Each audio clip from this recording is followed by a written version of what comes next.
Last story of the day on a completely different note.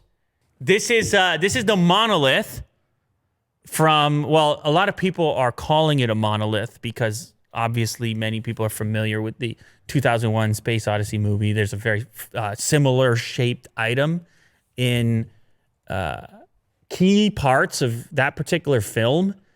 One of my favorite films ever. Mm-hmm. Although the monolith in the movie is black. Anyway, nonetheless, is it black? It's black, right? Or can we just not see it because it's in shadow? No, it's black. Yeah. Anyway, so these helicopter pilots are flying over a remote location in Utah, and they notice something unusual reflecting down in surrounded by some rocks. And they're like, we got to go check that out. They were up there doing real work, trying to count the number of bighorn sheep to make sure that they got a healthy number of wildlife over there. That's real work. Yeah, that's real work. Yeah. Not like this. Not like what we're doing. Nope. And they spot this reflective thing. They go land the helicopter to investigate, and they find this shape. It looks kind of like the monolith from Space Odyssey. And the thing goes viral, obviously, as it would. And people question, how did it get there? Who planted it? What's the story? Et cetera, et cetera.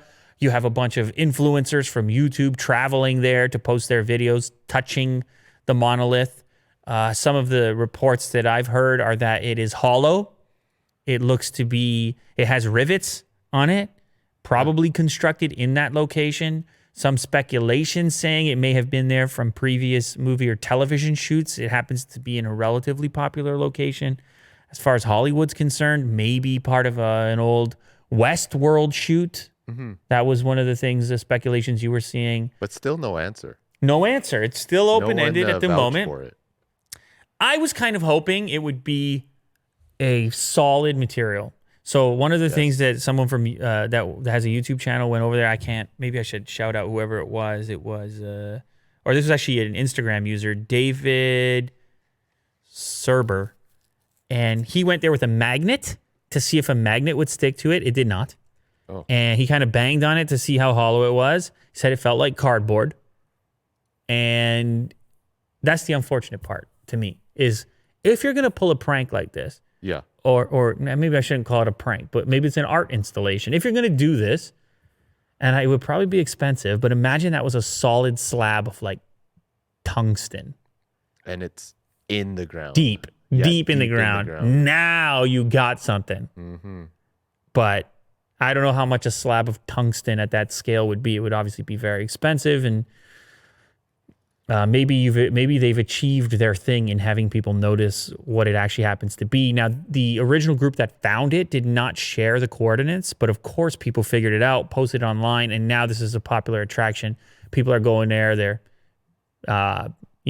hammering it, slapping it, standing on top of it, sitting on top of it. On it. So there's going to be graffiti soon and a bunch of Doritos bags. Yeah. It's obviously not as cool anymore. But that's just the way things go with humans based on my experience. Would you like to go see it? No. If it was a solid slab of something, I would consider. Okay. A solid slab, I'd be like, you know what? Maybe there's something going on there. But constructed on site, tin on the outside, hollow feeling, no magnet. What if it was just a giant magnet? That would get me going as well. Yeah. Any of these things would get me going. It kind of gets me going on its own, but that might just be because I'm such a fan of 2001. Yeah. Which I feel like I need to watch now. We need to watch that movie All right. again. Let's do it. It's great.